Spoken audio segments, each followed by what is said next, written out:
لله نحمده ونستعينه ونستغفره ونؤمن به ونتوكل عليه ونعوذ بالله من شرور أنفسنا ومن سيئات أعمالنا من يهده الله فلا مضل له ومن يضلل فلا هادي له ونشهد أن سيدنا وسندنا ومولانا محمدا عبده ورسوله أما بعد فأعوذ بالله من الشيطان الرجيم بسم الله الرحمن الرحيم يا أيها الذين آمنوا استعينوا بالصبر والصلاة وقال الله تعالى إنما يوفى الصابرون أجرهم بغير حساب وقال الله تعالى ولا تستوي الحسنة ولا السيئة ادفع بالتي هي أحسن فإذا الذي بينك وبينه عداوة كأنه ولي حميم وما يلقاها إلا الذين صبروا وما يلقاها إلا ذو حظ عظيم وقال النبي صلى الله عليه وسلم الصبر ضياء أو كما قال عليه الصلاة والسلام اللہ رب العزت کا بے حد شکر ہے اور احسان ہے کہ اللہ نے ہم سبوں کو اس بابرکت جگہ میں اور اس مبارک دین میں بیٹھنے کی توفیق نصیب فرمائی اور مزید کرم یہ ہوا کہ اللہ نے ہم سبوں کو ایمان کی دولت سے سرفراز فرمایا اور چونکہ ایمان والوں سے ہی اللہ رب العزت جگہوں جگہوں پر خطاب فرماتے ہیں جگہوں جگہوں پر یہ متوجہ کر یہ فرماتے ہیں آپ جانتے ہیں قرآن کریم کے اندر اللہ رب العزت نے کہیں پہ یا ایھا الناس فرمایا اس سے مراد یہ ہے کہ دنیا میں جتنے بھی لوگ ہیں دنیا میں جتنے بھی انسان ہیں سب سے خطاب فرما رہے ہیں لیکن جب فرمایا یا ایھا الذین آمنوا تو اللہ رب العزت صرف ایمان والوں سے خطاب فرماتے ہیں ایمان والوں سے متوجہ ہو جاتے ہیں کہ ہمیں معلوم ہونا چاہیے کہ جب بھی کوئی مولوی تقریر کرے جب بھی کوئی عالم دین بیان کرے اور فرمائے کہ یا ایھا الناس تو آپ فرمائیں کہ اس میں سارے لوگ دنیا کے اندر جتنے بھی لوگ ہیں ناس جو ہیں ان کو خطاب فرما رہے ہیں اور جب اللہ رب العالمین فرمائیں یا ایھا الذین آمنوا تو ایمان والوں کو سمجھ لینا چاہیے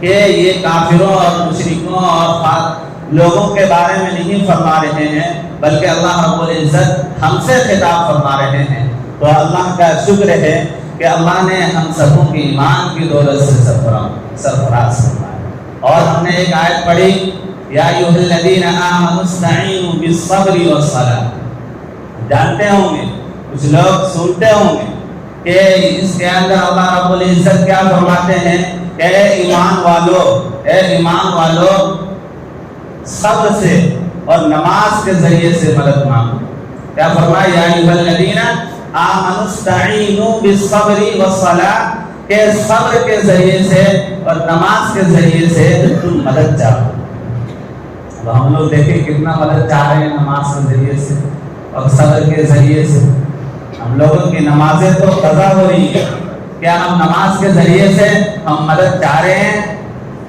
اگر لوگ چاہ رہے ہیں تو اللہ کا شکر ہے اور اللہ کا فضل ہے کہ نماز کے ذریعے سے مدد چاہ رہے ہیں مدد مانگ رہے ہیں اللہ رب العالمین سے اور جب صبر کے ذریعے سے آپ مدد مانگتے ہیں تو پھر بھی الحمدللہ لیکن میرے بھائی اور بزرگوں آج ہمارا یہ حال ہو چکا ہے کس کا حال مسلمانوں کا حال ہو چکا ہے کہ صبر کے ذریعے سے اور نماز کے ذریعے سے ہم مدد نہیں مانگ رہے کیا کس سے نہیں مانگ رہے ہم صبر کے ذریعے سے اور نماز کے ذریعے سے مدد نہیں مانگ رہے ہیں کس سے مانگ رہے ہیں بڑے بڑے پیروں کے پاس چلے جاتے ہیں بڑے بڑے جو ایسے ڈھونگی بابا جو ہوتے ہیں ان کے پاس ہم چلے جاتے ہیں اور ان سے مدد مانگ لیتے ہیں تو میرے بھائی اور بزرگ یہ ایک الگ موضوع ہے میں آپ سے یہ کہنا چاہتا ہوں کہ آج جو میرا موضوع ہے وہ صبر اور شکر ہے، کیونکہ انسان جب اس دنیا کے اندر پیدا ہوا تو اللہ تعالیٰ نے اس کے ساتھ دو چیزوں کو کنیکٹ کر دیا ہے، دو چیزوں کو لگا دیا ہے، ایک ہے صبر اور دوسرا ہے شکر۔ تو اللہ رب العالمین نے پہلے فرمایا بالصبر، اس کے بعد فرمایا والصلاۃ۔ تو میں بھی آپ کے سامنے صبر کے سلسلے میں کہہ دینا چاہتا ہوں کہ صبر کے 3 شعبے ہیں، صبر کے 3 کیٹیگری ہیں۔ ایک وہ صبر ہے کہ ناجائز کاموں سے، حرام چیزوں سے بچ جانا، کیونکہ صبر کے معنی جو ہیں وہ رکنا، روکنا اور برداشت کرنا۔ تو اسی لیے اللہ رب العالمین نے فرمایا کہ ناجائز کاموں سے، حرام چیزوں سے بچ جانا یہ ایک صبر ہے۔ صبر کا پہلا درجہ اور پہلا کیٹیگری یہی ہے کہ ناجائز کاموں سے اور حرام چیزوں سے بچ جانا، یہ صبر کہلاتا ہے۔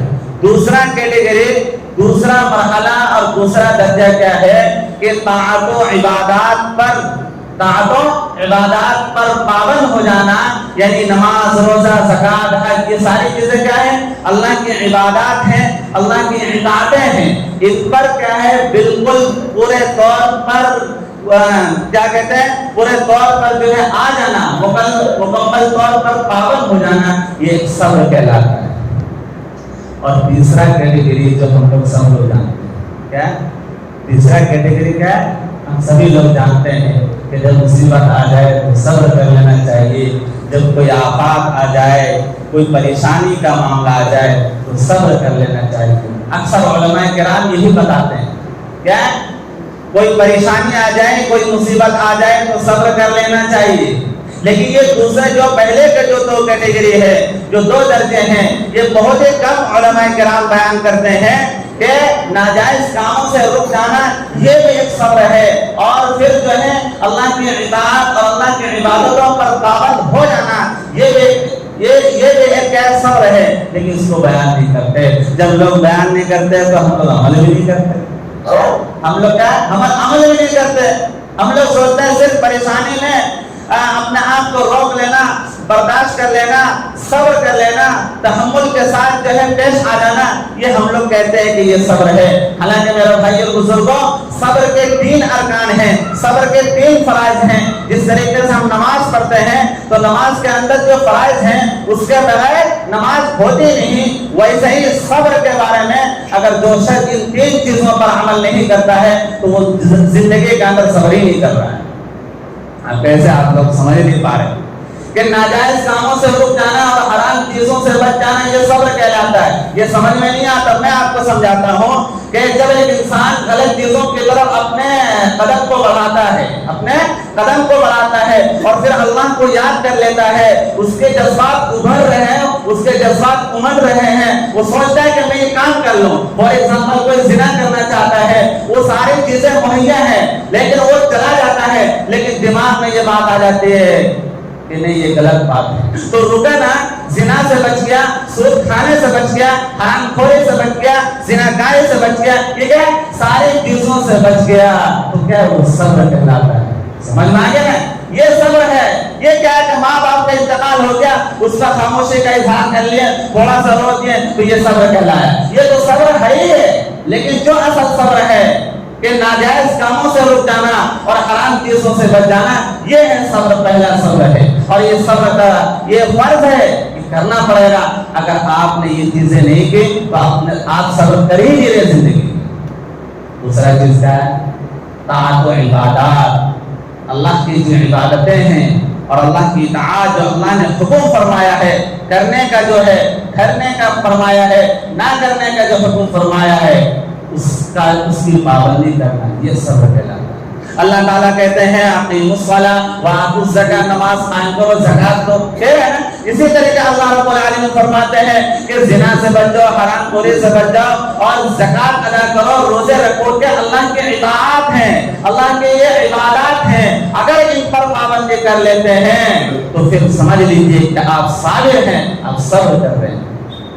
آپ دیکھ لیجئے آج مسلمانوں کے اندر کیا ہے، لوگ کمانے کھانے میں اکثر 99% لوگ صرف کمانے اور کھانے کے زندگی میں لگے ہوئے ہیں، لیکن جو اصل جو صبر ہے اور اور کہتے ہیں کہ ہم الحمدللہ ہم تو صبر کر رہے ہیں. کیا بولتے ہیں؟ ہم تو صبر اللہ کا ہم صبر کر رہے ہیں. ہم ناشکری کہاں کر رہے ہیں؟ میرے بھائی بزرگ آپ صبر نہیں کر رہے ہیں. اگر کوئی اللہ کی عبادات پر عمل نہیں کرتا ہے، اللہ کی اطاعتوں پر وہ عمل نہیں کرتا ہے، پابندی نہیں کرتا ہے، تو پھر سمجھ لیجیے کہ وہ بے صبر ہے.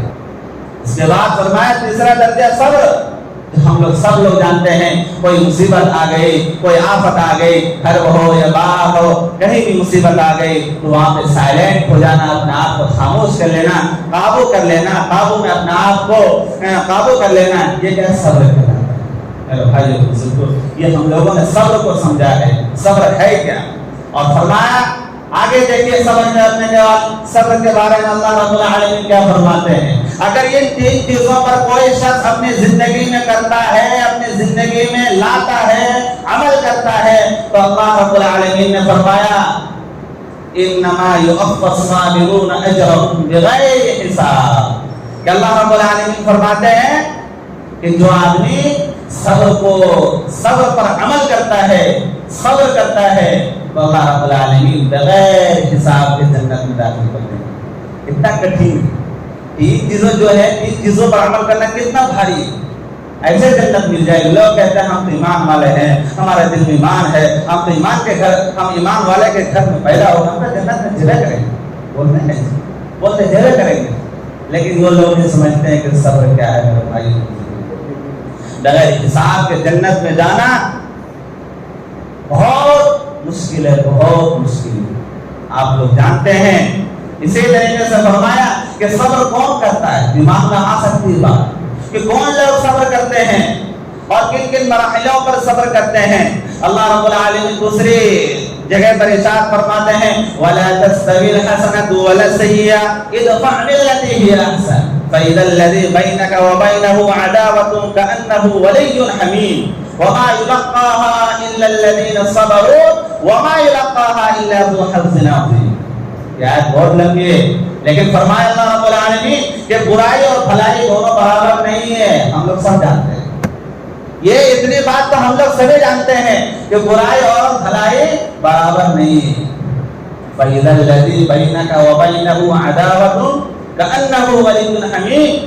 فرمایا اللہ رب العالمین کہ جب کوئی برائی کا ارادہ کرے، کیا جب کوئی برائی کا ارادہ کرے، آپ کے ساتھ دشمنی کا معاملہ کر رہا ہے، آپ کو پول میں ڈالنے کی کوشش کر رہا ہے، بھائی بھائی کی لڑائی ہے، اور اسی طریقے سے دوسرے گوتیہ میں لڑائی ہے، دشمنی ہے، بالکل ایک دم ہائی لیول پہ پہنچ چکا ہے.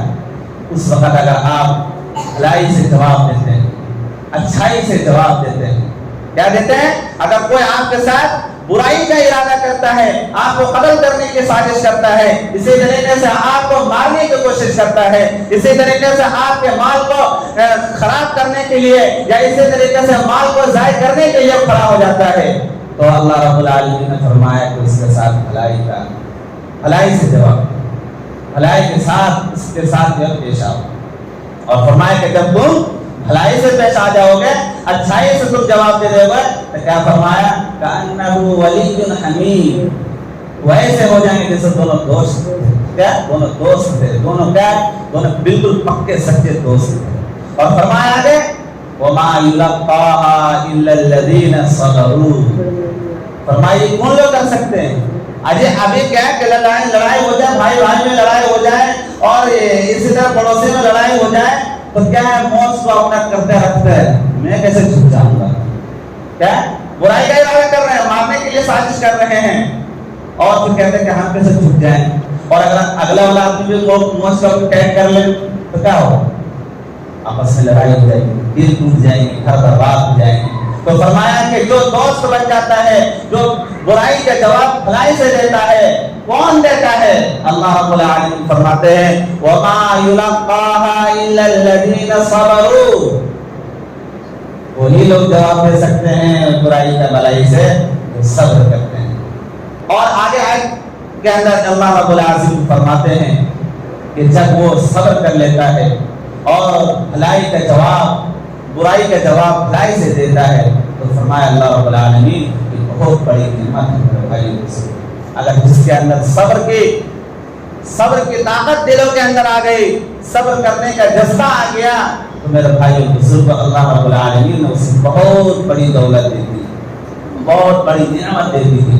آج ہمارے مسلمانوں کا حال کیا ہے؟ سب لوگ بیان کرتے ہیں کہ مسلمانوں کا حال بہت خراب ہے، مسلمان جو ہے روڈوں اور چوراہوں پر آ گئے ہیں، مسلمان کٹ رہے ہیں، کھٹ رہے ہیں، مسلمانوں کے اوپر ظلم ہو رہا ہے، مسلمانوں کے اوپر اتیاچار ہو رہا ہے، مسلمان جانے کیا کیا چیزیں ہو رہی ہیں۔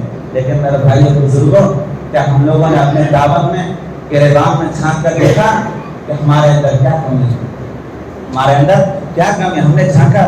بیان کرنا بہت آسان ہے، لیکن میرے بھائیو بزرگوں اور تقریر کو سننا بھی بہت ایزی ہے۔ ایک کان سے سنیں، دوسرے کان سے نکالیں۔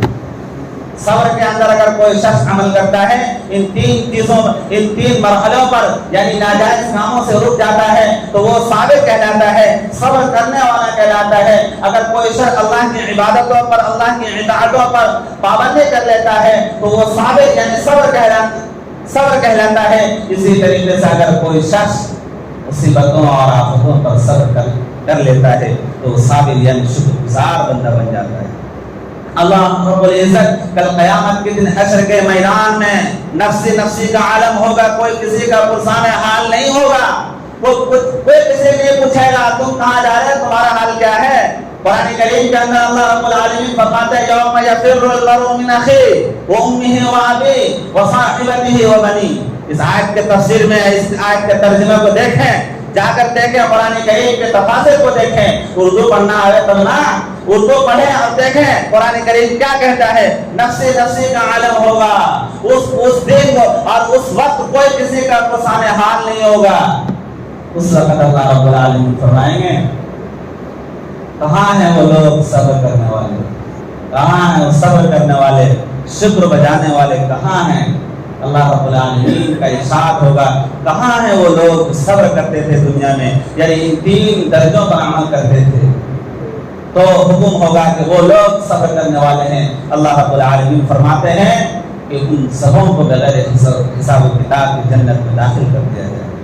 اور یہ آیت استدلال کرتی ہے انما یوفی الصابرون اجرهم بغیر حساب۔ اس آیت کی تفسیر میں یہی ہے ان لوگوں کو بغیر حساب و کتاب کے جنت میں داخل کر دیا جائے گا۔ میرے بھائی بزرگوں، کون مسلمان یہ نہیں چاہتا کہ ہم بغیر حساب و کتاب کے جنت میں داخل ہوں؟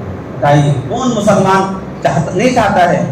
ہر مسلمان یہ چاہتا ہے کہ میں میدان حشر کے اندر میرا اعمال سب سے اعلیٰ اور افضل ہو، میرا اعمال بہت اونچا ہو اور میں بغیر حساب و کتاب کے جنت میں داخل ہو جاؤں۔ ہر شخص اور ہر مسلمان یہی چاہتا ہے، لیکن میرے بھائی بزرگوں جب عمل کی بات آتی ہے تو رفو چکر کر دیتے ہیں۔ اس لیے میرے بھائی بزرگوں ہم لوگوں کو کیا چاہیے؟ عمل کرنے کی کیا ضرورت ہے اور عمل کرنا ہمارے لیے بہت ضروری ہے۔ آپ علماء کرام سے رابطہ رکھیں۔ قرآن کیا کہتا ہے؟ قرآن کریم حدیث میں اللہ کے رسول نے کیا فرمایا؟ آپ علماء کرام سے رابطہ رکھیں۔ اگر آپ نے رابطہ رکھا تو مجھے امید ہے کہ ایک نہ ایک دن جو ہے آپ ضرور عمل پر پیرا ہو جائیں گے، اور کوئی کہنے کے لیے کوئی نہیں کہہ سکتا کہ آپ عامل نہیں ہیں۔ میرے بھائی بزرگوں، آپ علماء کرام سے جڑ جائیں، قرآن کو پڑھیں، تفاسیر کو پڑھیں اور حدیث کی تعلیمات کو دیکھیں۔ اللہ کے نبی علیہ الصلوۃ والسلام نے کیا فرمایا ہے، اور آپ جانتے ہیں کہ اس روئے زمین کے اوپر جتنے بھی انسان آئے ان تمام انسانوں میں افضل اشرف اکرم جو ہے اللہ کے نبی علیہ الصلوۃ والسلام ہے۔ اللہ کے نبی علیہ الصلوۃ والسلام کتنے بڑے صبر کرنے والے تھے۔ ہم اس نبی کی امتی ہیں۔ یہ ربیع الاول کا مہینہ ہے، ہمیں چاہیے کہ نبی علیہ الصلوۃ والسلام کی تعلیمات پر بالکل 100% جو ہے بالکل کھارے اتر جائیں۔ اگر آپ عمل کرنے والے ہو جائیں گے تو میرے بھائی بزرگوں ہمارا بیڑا پار ہو جائے گا، اور ہم سب کیا ہے بغیر حساب و کتاب کے جنت داخل ہو سکیں گے۔ اللہ رب العزت سے دعا ہے کہ ان تمام باتوں پر عمل کی توفیق نصیب فرمائے۔ ہمارے